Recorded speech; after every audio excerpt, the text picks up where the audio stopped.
suscríbete a Venganza Perfecta. Nos encantaría saber desde qué parte del mundo nos acompañas. Cuéntanos en los comentarios. Ahora, sumerjámonos en la historia de hoy. A las 10:42 de la noche, mi teléfono vibró mientras estaba sentado solo en mi cochera arreglando un viejo radio Panasonic que tenía desde finales de los 80. 3 palabras iluminaron la pantalla: papá, carpeta roja. Luego apareció un pin de ubicación en tiempo real debajo. La casa de mi hija. Recuerdo haberme quedado mirando el mensaje quizá un par de segundos de más. No porque no lo entendiera, sino porque lo entendí de inmediato. Raquel no había usado esas palabras desde que tenía 12 años. Afuera, la lluvia golpeaba suavemente la puerta de la cochera. En algún lugar de la calle, un perro ladró 2 veces y volvió a quedarse callado. El viejo radio en mi banco de trabajo zumbaba con estática mientras mi café se enfriaba junto a un montón de dados y desarmadores. De repente, dejé de sentir las manos. Tengo 67 años, soy almirante retirado de la Marina, viudo, abuelo. La mayoría de los días, la decisión más difícil que tomo es si voy a sacar la lancha o si me quedo en casa a pelear con la podadora. Pero en el instante en que vi esas palabras, toda la calma que había en mí desapareció. Hace años, después de que la madre de Raquel muriera inesperadamente de un aneurisma, a mi hija le aterraba estar sola. Tenía 12 años.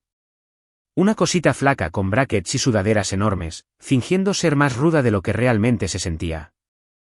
Una noche después del funeral, me preguntó algo que nunca olvidé: papá, ¿qué pasa si algún día tengo miedo y no sé cómo decirlo?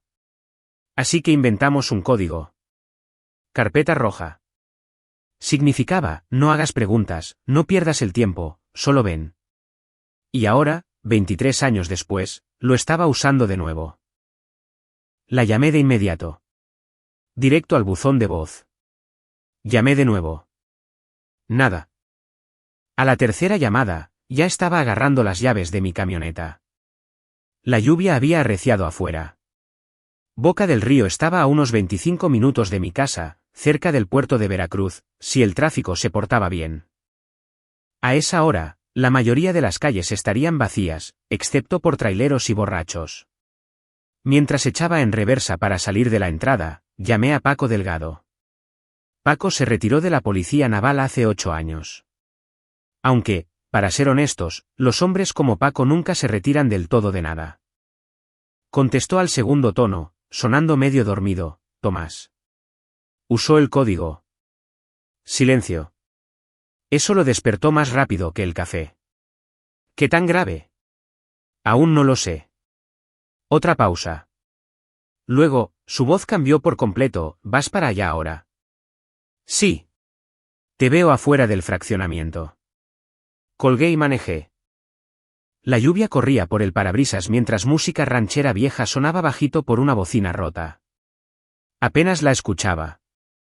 En lo único que podía pensar era en esas pequeñas cosas a las que debí prestarles atención antes: Raquel usando manga larga en julio, la manera en que se disculpaba constantemente, como Lucía se quedaba callada cada vez que Esteban levantaba la voz muy de repente. En la cena de Navidad del año pasado, Esteban le habló feo a Raquel porque el pavó estaba seco. No le gritó, exactamente. Fue peor.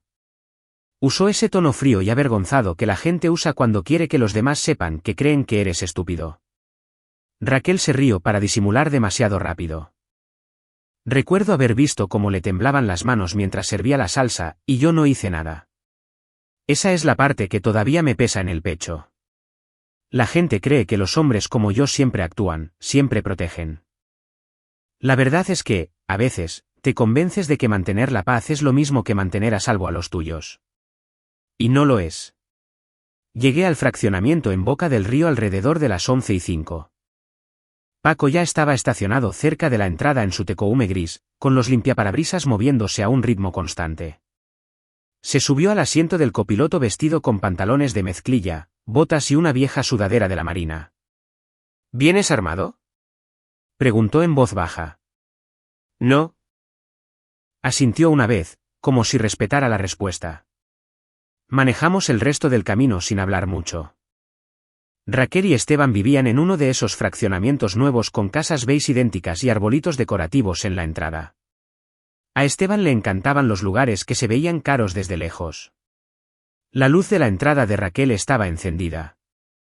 Me estacioné al otro lado de la calle y apagué el motor. Por un momento, ninguno de los dos se movió. Entonces escuchamos gritos, incluso a través de la lluvia. Paco me miró con atención. ¿Quieres que llame a la policía ya? Me quedé mirando la casa. La luz de la cocina brillaba, la cochera estaba a medio abrir, la bicicleta rosa de Lucía estaba tirada cerca de la entrada. Luego, la voz de Esteban explotó a través de la ventana principal. ¿Crees que tu padre va a salvarte? El estómago se me cayó a los pies. Me bajé de la camioneta antes de que Paco pudiera decir otra palabra. La lluvia me empapó la chamarra de inmediato mientras cruzábamos la calle rápido, pero controlados. Sin correr. Los hombres de nuestra edad no corren a menos que algo se esté muriendo. A mitad del camino de entrada, escuché algo romperse dentro de la casa. Cristal, tal vez. Luego, el llanto de Lucía. No era fuerte. Era peor que fuerte. Un llanto de miedo.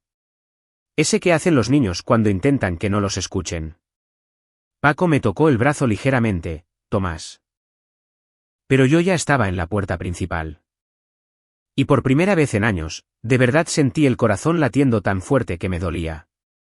Abrí la puerta sin tocar. El olor me golpeó primero. A whisky. A cristales rotos. A algo quemándose en la cocina. Raquel estaba parada cerca de la mesa del comedor, agarrándose un brazo contra las costillas. Tenía el labio partido tan feo que podía ver sangre fresca corriéndole por la barbilla. Lucía estaba medio escondida detrás de sus piernas, usando unos pantaloncitos de pijama rosas con delfines. ¿Y Esteban? Esteban Pérez estaba cerca de la isla de la cocina, sosteniendo un vaso a medio llenar, como si esto fuera una discusión ordinaria que simplemente se había acalorado un poco. En el segundo que me vio, toda su expresión cambió. Tomás, dijo rápidamente. Esto no es lo que parece. Lo curioso de los mentirosos es que casi siempre usan exactamente la misma frase. Lucía me vio y corrió de inmediato. Abuelo. Me agaché automáticamente y la atrapé contra mi pecho. Temblaba fuertemente, sus manitas agarraban mi camisa con tanta fuerza que dolía. Todo está bien, mi amor, dije suavemente. Ve a sentarte en la cocina con el señor Paco. Paco ya había entrado detrás de mí, sereno como una piedra. Se agachó junto a Lucía con delicadeza. Hola, pequeña. ¿Crees que puedas ayudarme a buscar unas galletas? Lucía asintió entre lágrimas. Raquel no quería mirarme directamente. Eso dolió más que la sangre.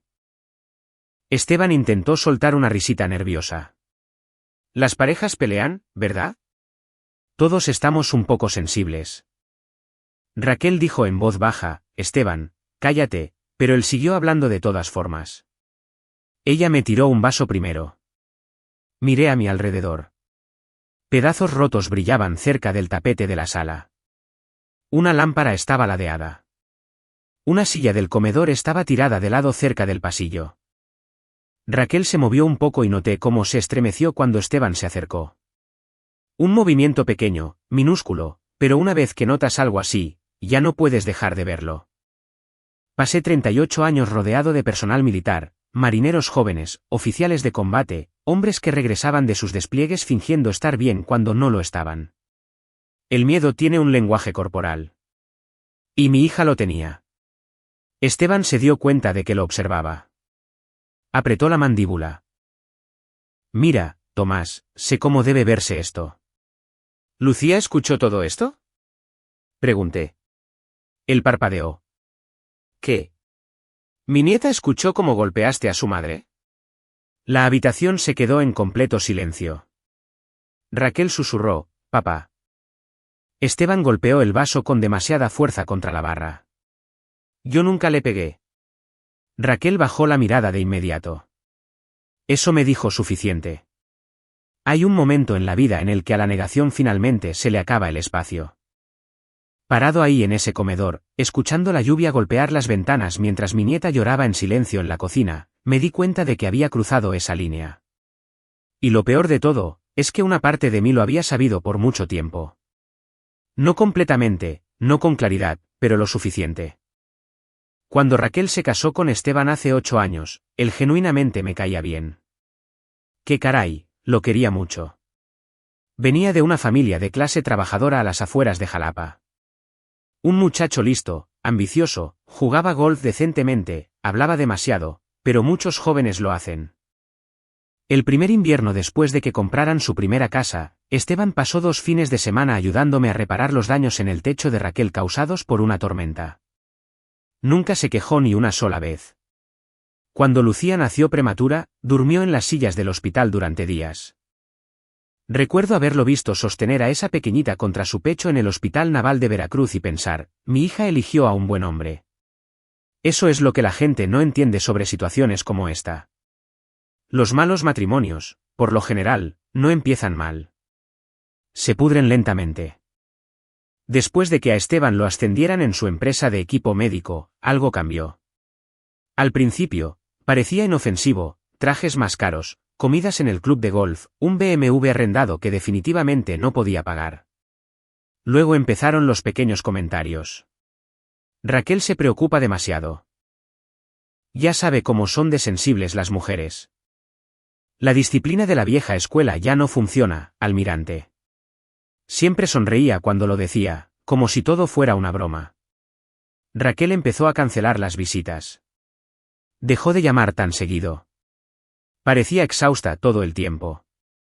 Una Navidad, Esteban se pasó la mitad de la tarde coqueteando con un agente de bienes raíces lo suficientemente joven como para ser su practicante, mientras Raquel lavaba los platos sola en la cocina. Casi lo echo de mi casa ese día. Raquel me suplicó que no lo hiciera. Por favor, papá, no empeores las cosas. Esas palabras regresaron a mí ahora, mientras estaba parado en su comedor, mirando el moretón que se le formaba debajo del ojo. Esteban se cruzó de brazos. Te mandó un mensaje por una discusión. Raquel estalló de repente, no fue una discusión. La fuerza en su voz nos sorprendió a todos, incluso a ella misma. Esteban la señaló de inmediato. ¿Ves? Con esto es con lo que lidió. Se pone dramática y luego va corriendo a llorarle a su padre. Di un paso hacia adelante. No rápido, no amenazante. Solo lo suficiente. Esteban dejó de hablar. Me voy a llevar a Raquel y a Lucía conmigo esta noche, dije con calma. No. Respondió Esteban al instante. Raquel se veía aterrorizada de nuevo. Se van conmigo, repetí. No puedes simplemente entrar aquí y llevarte a mi familia. Mi familia. Es curioso cómo los hombres como él usan esa frase solo cuando empiezan a perder el control. Raquel caminó sigilosamente hacia el pasillo donde Lucía estaba sentada con Paco. Esteban lo vio y agarró el brazo de Raquel con la fuerza suficiente para hacerla soltar un gemido de dolor. Algo frío me recorrió el cuerpo en ese momento. No era ira exactamente, era peor. Claridad. Caminé directamente hacia él hasta que quedamos a medio metro de distancia. Esteban era un par de centímetros más alto que yo, más joven por casi 30 años, y estaba lo suficientemente borracho para sentirse valiente. Pero sus ojos cambiaron cuando miraron los míos. Dije en voz muy baja, quítale las manos de encima a mi hija. Por un segundo, nadie se movió. Luego, Esteban le soltó el brazo con esa fea sonrisita de suficiencia. ¿Qué vas a hacer, anciano? Dijo. ¿Llamar a la marina? Paco se movió ligeramente detrás de mí. ¿Listo? Raquel, de pronto, me agarró la muñeca. Su mano estaba helada. Papá. Me giré hacia ella. Y juro que ese momento me envejeció 10 años. Porque mi niña, de 35 años, madre de una pequeña, inteligente, amable y capaz, se veía exactamente igual a como se vio la noche que enterramos a su madre. Pequeñita, asustada, intentando no desmoronarse. Por favor, no te vayas esta noche, susurró. Afuera, un trueno retumbó en algún lugar sobre el Golfo de México. Y por primera vez, me di cuenta de que esta no era solo una mala noche. Esto había estado sucediendo durante mucho tiempo. La policía llegó unos 12 minutos después. sin sirenas, solo 2 patrullas de Boca del Río estacionándose silenciosamente en la acera mientras la lluvia goteaba de los robles que bordeaban la calle. Para entonces, a Esteban se le había bajado la borrachera lo suficiente como para volverse precavido. Eso era lo que más me asustaba de él. No los gritos, no el alcohol, sino el cambio. Un minuto estaba gritándole a mi hija. Al siguiente, estaba ahí parado, explicándoles tranquilamente los malentendidos a los oficiales que respondieron, como si fuera un esposo de los suburbios exhausto lidiando con una reacción exagerada. Raquel estaba sentada a la mesa de la cocina sosteniendo una bolsa de chícharos congelados contra su mejilla mientras el oficial Domínguez le hacía preguntas con delicadeza. ¿Su esposo la golpeó esta noche? Larga pausa. Raquel miró a Esteban. Un error enorme. Las mujeres que tienen miedo siempre revisan la habitación antes de responder con honestidad. Yo. Los dos nos alteramos, susurró ella. Cerré los ojos por un segundo. El oficial Domínguez se mantuvo paciente. Señora, necesito una respuesta clara. Raquel tragó saliva. No. Paco se recargó en la barra junto a mí en silencio. No reaccionó por fuera, pero yo sabía exactamente lo que estaba pensando. Sin cooperación, no habría ningún arresto esta noche. Esteban estaba sentado en la sala con cara de herido y ofendido. En un momento dado, suspiró de verdad y dijo, creo que su padre simplemente sacó las cosas de proporción. Casi lo atravieso contra la pared. En lugar de eso, me quedé ahí de pie, escuchando el agua de lluvia gotear de mi chamarra al piso de la cocina de Raquel, mientras años de arrepentimiento se instalaban lentamente en mis huesos. Para la medianoche, el oficial recomendó enfáticamente que se separaran por esa noche. Raquel empacó 2 maletas de mano con manos temblorosas, mientras Lucía cargaba su mochila de delfín de peluche caminando adormilada por el pasillo. Esteban seguía a Raquel por toda la casa, intentando sonar calmado. ¿En serio te vas a ir con él? Raquel no dijo nada. Estás asustando más a Lucía haciendo esto. Todavía nada. Luego él me miró, con una pequeña sonrisa de satisfacción, porque sabía exactamente lo que estaba haciendo. Los hombres como Esteban no necesitan ganar las discusiones.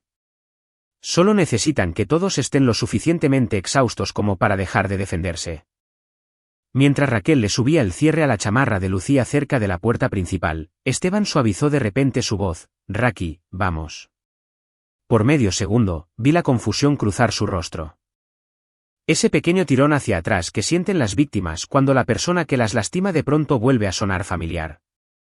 Entonces Lucía agarró la mano de Raquel con fuerza y susurró, mami, por favor. Eso rompió el hechizo. Nos fuimos. El viaje de regreso a Veracruz fue silencioso, excepto por los limpiaparabrisas y Lucía sorbiendo la nariz suavemente en el asiento trasero. Paco nos siguió de cerca en su Tecoume hasta que llegamos a mi vecindario cerca de la marina. A Raquel le encantaba ese vecindario cuando era niña. Pequeñas casas de ladrillo, lanchas meciéndose suavemente en los muelles cercanos, el olor a aire salado arrastrándose tierra adentro por la noche, en aquellos tiempos en que la vida todavía tenía sentido. Lucía se quedó dormida en el sofá casi de inmediato después de llegar a mi casa. Paco encontró unas cobijas extra mientras Raquel se quedaba de pie, en silencio en la cocina, mirando la cafetera como si hubiera olvidado cómo funcionaba. De todos modos, le serví café. Envolvió ambas manos alrededor de la taza, pero nunca le dio un trago. Alrededor de las 2 de la mañana, Paco se fue silenciosamente a su casa. Antes de irse, se detuvo junto a mí cerca del pórtico delantero. Esto no es nuevo, dijo. ¿No? ¿Me vas a decir qué tan grave crees que sea?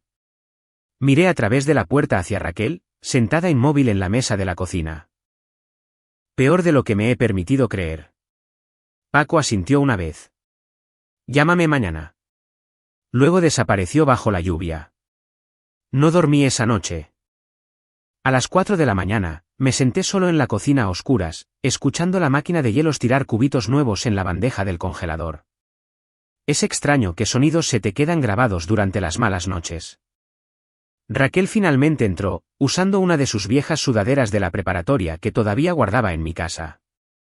Por un minuto, ninguno de los dos habló. Luego preguntó en voz baja, ¿me odias? Eso casi me hace pedazos. ¿Odiarte por quedarte? Miré a mi hija por un largo rato antes de responder. No, dije finalmente. Odio que hayas pensado que tenías que hacerlo. Raquel empezó a llorar de inmediato después de eso. No un llanto dramático, solo un llanto exhausto. Ese que la gente saca cuando ha pasado demasiado tiempo aguantando todo. Durante la siguiente hora, las piezas finalmente empezaron a salir a la luz. Esteban controlaba casi todas las cuentas bancarias que tenían. Le revisaba el teléfono con regularidad, iniciaba peleas antes de los eventos familiares para que ella pareciera inestable después. Criticaba su ropa, su peso, su forma de ser madre, a veces durante días seguidos. Y cuando bebía, todo empeoraba. ¿Cuánto tiempo? Pregunté en voz baja. Raquel se limpió los ojos. Un tiempo. ¿Cuánto tiempo? Ella bajó la mirada hacia su café intacto. Me pegó por primera vez después de que Lucía cumplió 2 años. Algo dentro de mi pecho me dolió físicamente al escuchar esa frase. Me levanté demasiado rápido, caminé directo a la cochera y golpeé un gabinete de herramientas con el puño lo suficientemente fuerte como para abollar el metal. El dolor me atravesó la mano al instante. ¡Qué bueno! Me lo merecía. Unos segundos después, Raquel apareció en la puerta detrás de mí. Tú nunca golpeaste a mamá, dijo ella con suavidad. Me reí una vez sin gracia. No, dije. Pero por lo visto, me perdí de un montón de cosas. Más tarde esa misma tarde, Paco se apareció con sándwiches y una libreta de notas legales llena de apuntes. No era trabajo de detective dramático, solo la investigación paciente de un hombre mayor. Empecé a revisar registros públicos, dijo. Raquel se tensó de inmediato. Paco lo notó. ¿Tranquila? Nada ilegal. Se sentó en mi mesa del comedor y extendió resúmenes bancarios impresos a los que Raquel tenía acceso a través de sus declaraciones de impuestos conjuntas, cargos repetidos de hotel, compras de lujo, cuentas de restaurantes de las que Raquel no sabía nada. Luego Paco deslizó una foto de redes sociales. Una mujer morena de unos 40 años riendo junto a Esteban en un bar con terraza en la Riviera Veracruzana. Vanessa Montes, dijo Paco. Casada, su esposo es un abogado que sale en la televisión local. Raquel se quedó mirando la foto como si alguien le hubiera sacado el aire de los pulmones de un golpe. Pensé que me lo estaba imaginando, susurró. Eso no es todo, añadió Paco con cuidado. Me entregó otro documento. Papeleo preliminar de divorcio, registros de consultas privadas, estimaciones de división de bienes. El estómago se me revolvió. Esteban había estado planeando una salida mientras le vaciaba el dinero a la familia. Raquel se tapó la boca. Luego vino la frase que finalmente hizo que todo empeorara. Papá, susurró. Me miró con pura vergüenza en los ojos. Usó el fondo universitario de Lucía. Por un segundo, honestamente creí que le había entendido mal. Quizá porque alguna parte de mi cerebro todavía quería que hubiera límites, incluso después de todo lo demás. ¿A qué te refieres con que lo usó? Pregunté. Raquel se veía físicamente enferma al decirlo en voz alta. Pidió un préstamo usando el fondo como garantía. ¿Cuánto? No respondió de inmediato. Ese silencio me lo dijo antes de que me diera la cifra. Raquel. Sus ojos se llenaron de lágrimas otra vez. Casi todo. Me senté lentamente a la mesa de la cocina porque, de repente, ya no sentía firmes las rodillas. La cuenta universitaria de Lucía no era solo dinero. Eran 20 años de despliegues con horas extras, bonos de gobierno y ahorros disciplinados después de la muerte de Diana. Abrí esa cuenta la semana en que Raquel se graduó de la preparatoria. En cada cumpleaños, cada Navidad, cada ascenso después de mi retiro, le agregaba algo. No porque sea rico. Las pensiones militares suenan más grandes de lo que son, sino porque quería que hubiera al menos una cosa en esta familia que las dificultades no pudieran tocar. Paco se frotó una mano por la mandíbula. ¿Cómo exactamente tuvo acceso a él? Raquel tragó saliva. Se la pasaba diciendo que necesitábamos liquidez temporal. Parpadeé. Liquidez. Hablaba así todo el tiempo cerca del final, como si todo fuera una reunión de negocios. Resulta que Esteban había manipulado gradualmente a Raquel para que firmara papeleo digital relacionado con refinanciamientos y transferencias de inversión. A veces tarde por la noche, después de discutir, a veces mezclado con documentos fiscales legítimos. Clásica táctica de sobrecarga de información. Confundir a la gente hasta que deje de hacer preguntas. Paco deslizó silenciosamente otra página hacia mí. También transfirió dinero a través de una cuenta de inversión privada vinculada a sus bonos de trabajo. Me quedé mirando los números, cargos de hotel, pagos de un departamento de lujo, tiendas de diseñador, viajes de golf, mientras Raquel recortaba cupones de descuento y reciclaba los útiles escolares de Lucía. Algo caliente me subió por la garganta. Luego, no fue ira, exactamente. Fue vergüenza, porque yo ayudé a este hombre. Lo ayudé a conseguir entrevistas a través de viejos contactos de la Marina cuando terminó la carrera de negocios. Les ayudé con el enganche de su primera casa. Le presté dinero 2 veces sin que Raquel se enterara jamás. Me la pasaba diciéndome a mí mismo que estaba apoyando a la familia. Mientras tanto, mi hija se estaba ahogando a 8 kilómetros de distancia. Raquel susurró de pronto, una vez me lo advertiste. Levanté la vista. ¿Qué? En Navidad, me preguntaste si él me humillaba a propósito. Recordé esa conversación de inmediato. Ella estaba cargando el lavavajillas mientras Esteban se reía demasiado fuerte en la sala con una mujer más joven de su oficina. Le dije a Raquel, un hombre que disfruta humillándote en público por lo general hace cosas peores en privado. Ella lo defendió durante 20 minutos seguidos después de eso. Ahora estaba sentada a la mesa de mi cocina, viéndose vacía por años de excusas. Debí haberte escuchado, dijo en voz baja. No, le contesté. Yo debí haber insistido más. Esa tarde, Paco organizó una reunión con una abogada llamada Leticia Morales. Leti tenía 58 años, mirada afilada, un mechón de canas cruzando su cabello negro, y esa calma peligrosa que adquiere la gente con experiencia. En el momento en que entró a mi casa, se me hizo familiar. Luego sonrió levemente. Probablemente no me recuerde, dijo. Morales. Mi padre sirvió bajo su mando en el buque Comodoro Azueta en el 91. La miré fijamente un segundo más antes de que me cayera el 20. Dios mío, Héctor Morales. Ella rió suavemente. Todavía habla de usted como si usted fuera un dios. Bueno, tu padre me salvó el pellejo una vez durante una falla de navegación, así que estamos a mano. Ese pequeñísimo momento de calidez desapareció en cuanto abrió el papeleo de Raquel. Por casi 2 horas, Leti revisó estados de cuenta, mensajes de texto, transferencias bancarias y copias de las demandas preliminares de divorcio de Esteban. Finalmente, se recargó en su silla. Raquel, dijo con gentileza, es muy probable que tu esposo haya cometido abuso financiero, fraude, y potencialmente, desfalco. Raquel se vio aterrorizada al escuchar esas palabras en voz alta. Él decía que nada de eso importaba porque estábamos casados. Leti negó con la cabeza. Así no es como funciona esto. ¿Y si se lleva a Lucía? Ahí estaba, el verdadero miedo debajo de todo. No era Esteban, no eran los moretones, era perder a su hija. El tono de Leti se suavizó un poco. Los juzgados de lo familiar no ven con buenos ojos el abuso documentado o el engaño financiero, en especial si involucra el fondo de educación de una menor. Raquel asintió, pero me di cuenta de que todavía se sentía atrapada. Esa es la cosa horrible que hace el abuso. Incluso cuando se abre la puerta, la gente olvida que se vale atravesarla. A lo largo de la semana siguiente, las pequeñas cosas cambiaron lentamente. Raquel abrió su propia cuenta de cheques, cambió sus contraseñas, empezó a contestarle las llamadas a viejos amigos de los que había ido desapareciendo con los años. Una tarde, la escuché por casualidad riéndose con un excompañero de trabajo en el patio trasero mientras Lucía perseguía burbujas por el pasto.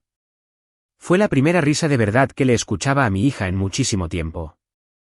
Esteban, mientras tanto, se volvió impredecible. Algunos días mandaba mensajes para pedir perdón, extraño a mi familia.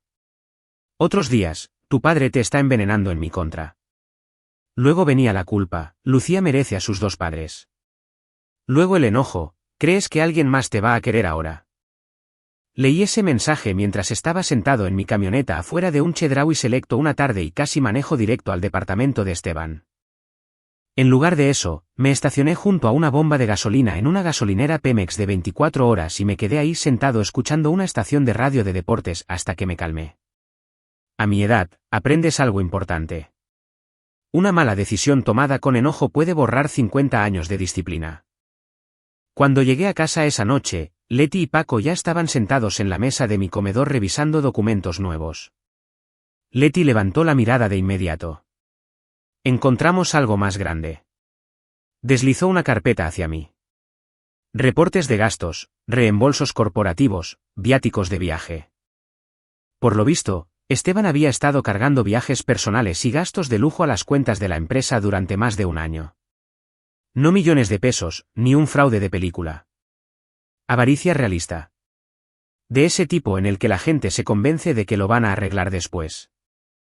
Paco señaló varios de los registros marcados: renta de un departamento oculto, compra de joyas, fines de semana en hoteles de lujo.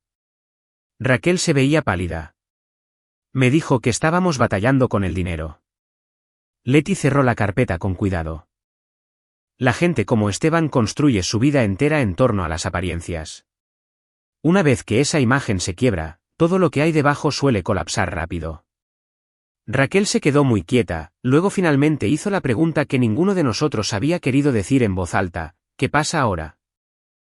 Leti la miró directamente a los ojos.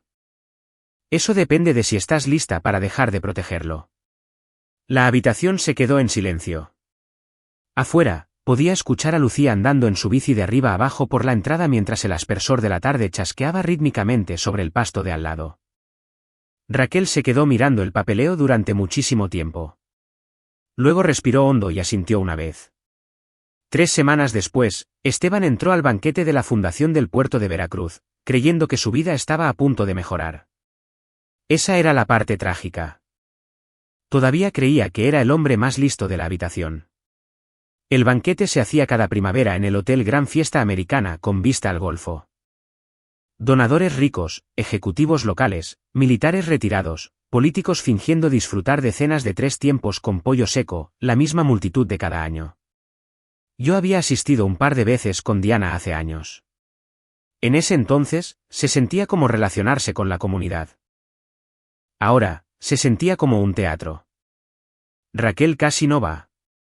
No quiero hacer una escena, le dijo a Leti esa misma tarde mientras estaba parada en mi cocina, dándole vueltas a su anillo de bodas en el dedo. Leti respondió con calma: tú no vas a armar una escena.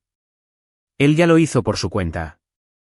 Raquel finalmente se quitó el anillo por completo y lo dejó junto al fregadero. Un momento pequeño con un significado enorme. Para las 7 de la noche, el salón de eventos estaba a reventar, con jazz de fondo, el chocar de copas y gente con sonrisas caras. Yo me fui por lo sencillo. Un saco azul marino, pantalones de vestir grises, un viejo Rolex, ninguna insignia militar. La mitad del salón probablemente asumió que era el tío jubilado de alguien que venía de colado por el salmón gratis. Perfecto. Paco estaba cerca del bar del fondo tomándose una botella de agua mineral despacito, mientras Leti se movía sigilosamente por las conversaciones como una mujer jugando ajedrez con 6 movimientos de ventaja. ¿Y Esteban? Esteban llegó como un hombre en una audición para el éxito, un traje gris oscuro hecho a la medida, corte de pelo perfecto, sonrisa blanca y brillante. Vanessa Montes caminaba a su lado usando un vestido plateado que probablemente costaba más de los 15,000 pesos que costó mi primer coche. Algunas personas se dieron cuenta de inmediato. La mayoría fingió no hacerlo. Así es la alta sociedad de este país. Todos ven todo. Nadie lo dice en voz alta a menos que haya sangre en el agua. Observé a Esteban dando apretones de manos por todo el salón de eventos como un político en plena campaña, seguro, relajado, intocable. En un punto, incluso se rió lo suficientemente fuerte para que yo lo escuchara: se viene un gran ascenso pronto. Por fin nos están recompensando por aquí. Paco murmuró a mi lado: ese hombre podría ahogarse en 10 centímetros de agua y aún así pensar que inventó la natación. Casi sonrió.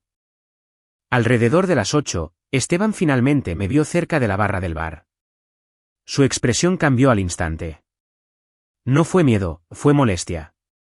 Como si yo hubiera aparecido con botas llenas de lodo a la fantasía de su club de golf. Vaya, dijo, acercándose con un vaso de bourbon en la mano, no esperaba que hoy fuera noche de abuelos militares. Le seguí dando sorbos a mi té helado. ¿Qué tal está el tráfico por Boca del Río en estos días? Le pregunté. Eso lo irritó de inmediato porque yo no estaba jugando el juego que él quería. Vanessa se veía incómoda parada a su lado. Claramente sabía lo suficiente como para sentirse incómoda, pero no lo suficiente como para irse. Esteban se inclinó un poco más cerca. Sabes, Tomás, Raquel realmente está batallando con su salud mental ahorita. Ahí estaba, la trampa. Quería que los testigos escucharan su versión desde temprano. Lo miré directamente a los ojos. Mi hija está mejor de lo que ha estado en años. Apretó la mandíbula por medio segundo. Luego, la sonrisa falsa regresó. Bueno, supongo que todos nos contamos cuentos para sentirnos mejor. Se alejó después de eso, pero noté cómo miró por encima de su hombro 2 veces. Una pequeña grieta. Mientras tanto, las cosas ya habían empezado a moverse bajo la superficie. A principios de esa semana, Leti le había entregado discretamente documentación a la empresa de Esteban sobre reembolsos de gastos sospechosos. No acusaciones, solo registros. Lo suficiente para llamar la atención de los auditores internos. Por otro lado, el esposo de Vanessa, el abogado Daniel Montes, recibió evidencia anónima que vinculaba a Esteban con la infidelidad. Nadie coordinó ningún drama. Eso es importante. En la vida real las cosas no suelen explotar de golpe. La presión se acumula en silencio primero.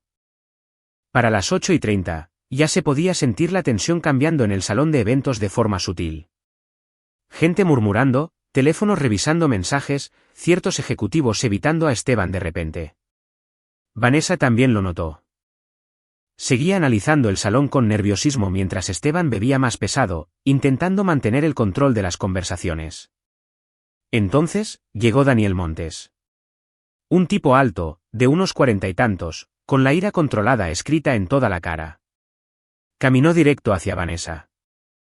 Sin gritos, sin acusaciones dramáticas, solo un, tenemos que hablar, ahora. Vanessa se puso pálida de inmediato. Esteban se interpuso rápidamente. Daniel, este no es el lugar. Daniel lo miró con un asco absoluto. Llevas 6 meses acostándote con mi esposa en cuartos de hotel pagados por tu empresa. Yo creo que cualquier lugar es bueno. Varias conversaciones cercanas se detuvieron al instante. Esa es la cosa con los escándalos públicos. La gente finge no mirar, mientras clava la vista más que nunca. Vanessa agarró el brazo de Daniel, intentando alejarlo discretamente, pero el daño ya estaba hecho. Al otro lado del salón, noté que 2 hombres con trajes oscuros entraban por las puertas laterales. Auditores de la empresa, justo a tiempo. Esteban también los vio. Por primera vez en toda la noche, un verdadero pánico le cruzó por la cara. Un auditor se acercó con cuidado. Señor Pérez, necesitamos hablar en privado. Esteban se rió demasiado fuerte. ¿De qué? Irregularidades en los gastos. Los invitados cercanos de repente se mostraron muy interesados en sus copas de vino.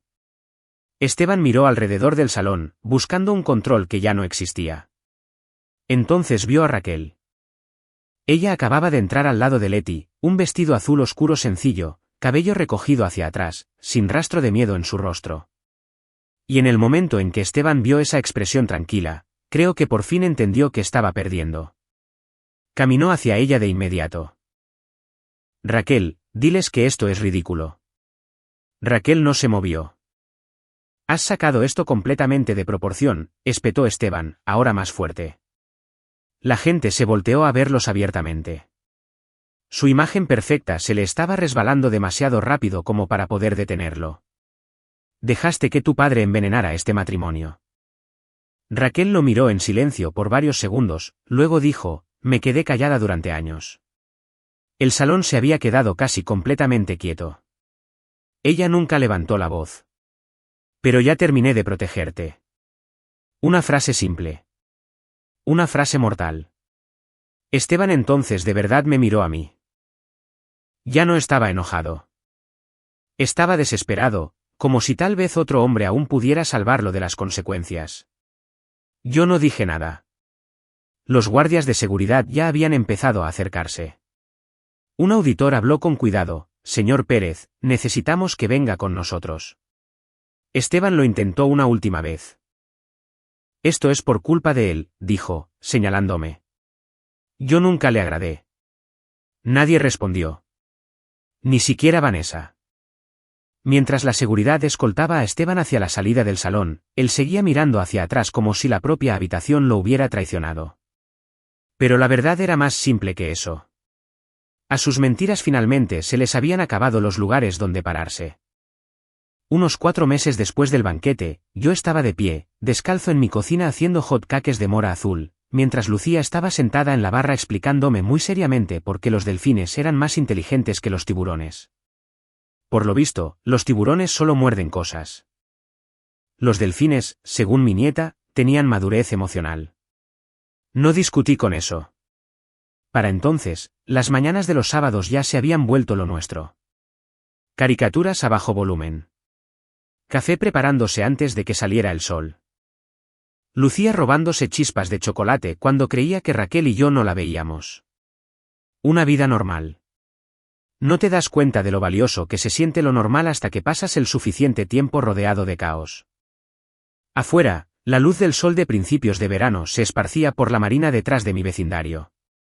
Un par de pescadores ya estaban subiendo hieleras a un esquife, mientras alguien cerca de ahí ponía a todo volumen música vieja de Vicente Fernández en las bocinas de su cochera.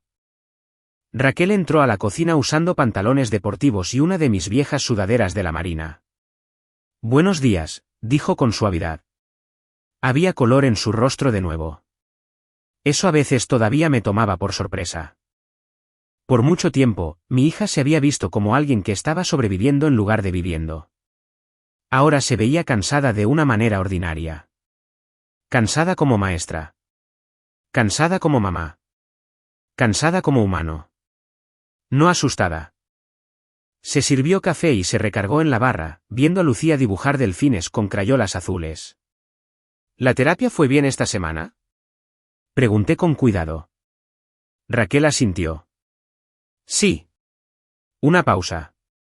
Difícil, pero bien. Esa es otra de las cosas de las que la gente no habla lo suficiente. Irse no es la línea de meta. A veces, ahí es solo donde de verdad empieza el trabajo de reparación. El enredo legal que rodeaba a Esteban se movió mucho más lento de lo que la televisión le hace creer a la gente: investigaciones de fraude, revisiones financieras, audiencias de divorcio. Todo eso tomó meses. Su empresa lo corrió silenciosamente después de que las auditorías internas confirmaran el abuso de gastos y la falsificación de recibos. Leti manejó casi todo el proceso legal mientras Raquel se enfocaba en reconstruir su vida, una pequeña decisión a la vez. Honestamente, la venganza me dejó de importar después de un tiempo. Eso me sorprendió. Por semanas después de que todo explotara, creí que la satisfacción llegaría al ver a Esteban perder cosas. El trabajo, el departamento, la imagen que tanto idolatraba. Pero ese sentimiento se desvanece más rápido de lo que la gente admite. En cambio, lo que se quedó conmigo fue la culpa. Seguía repitiendo viejos momentos en mi cabeza. Raquel cancelando las visitas familiares. Lucía estremeciéndose con las voces fuertes. Moretones explicados demasiado rápido. Todas las señales que yo suavicé porque confrontarlas me resultaba incómodo. Una tarde, más o menos un mes después del banquete, me disculpé con Raquel por eso. Estábamos sentados en el pórtico trasero viendo cómo la lluvia se movía sobre el agua. Debí haberlo visto antes, le dije. Raquel negó con la cabeza de inmediato. Si viste partes de ello. No las suficientes. No, dijo en voz baja. Viste exactamente lo que yo dejé que vieras. Eso también dolió, porque era verdad. El abuso convierte a familias enteras en pequeñas y cuidadosas puestas en escena. Todos aprenden su papel. El papel de Raquel había sido mantener la paz. El mío había sido respetar los límites. El de Esteban había sido controlar la situación. La única persona que actuaba con honestidad era Lucía. Los niños siempre saben más de lo que los adultos creen. Unas semanas después, Raquel volvió a encontrar trabajo de medio tiempo en la oficina de orientación de una escuela primaria en la zona hotelera de Boca del Río. Nada glamoroso. Pero el primer día que llegó a casa sonriendo por algo de sus alumnos, me senté en la cochera después y lloré por 10 minutos seguidos donde nadie pudiera verme. A veces, la sanación llega en silencio. No es dramática, no es de película, es solo alguien volviendo a reír después de años de silencio. También reconstruí la cuenta para la educación de Lucía. No todo de golpe. Vivo cómodamente, no soy rico.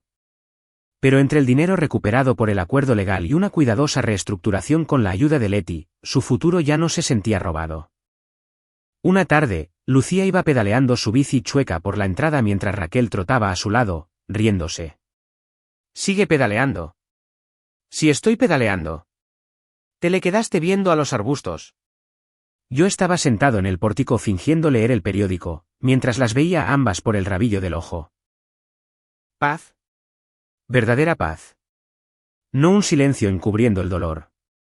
No gente caminando sobre cascarones de huevo. Paz real. Esteban llamó una última vez cerca del final del verano. Número bloqueado. Contesté antes de darme cuenta de quién era. De alguna manera, su voz sonaba más pequeña. No dramática, solo desgastada. «Tomás, ¿puedo hablar con Raquel?» «No». Largo silencio. Luego, yo la amaba. Miré hacia el agua que estaba detrás de mi casa. «Probablemente lo hacías», le dije. Eso lo confundió. Porque la gente como Esteban cree que el amor excusa el daño. Y no es así. «De todas formas la destruiste», le dije. Otro silencio. Luego, colgué. No le grité. No lo amenacé. No tuve necesidad de hacerlo. Unos días después, Lucía me preguntó algo mientras estábamos sentados en el muelle, comiendo paletas de hielo que se estaban derritiendo. «Abuelo». «Dime. ¿Tú eras un héroe en la marina?» Me reí con suavidad. «No, mi amor». Frunció el ceño. «Pero mamá dice que tú nos salvaste». La brisa se movió suavemente a través del agua mientras los veleros se balanceaban tirando de sus cuerdas cerca de ahí. Pensé en todos los años que pasé creyendo que la fuerza significaba mantener la calma, sin importar lo que pasara. A veces eso es cierto. A veces no. Finalmente, le dije, los héroes son solo personas que aparecen cuando es importante.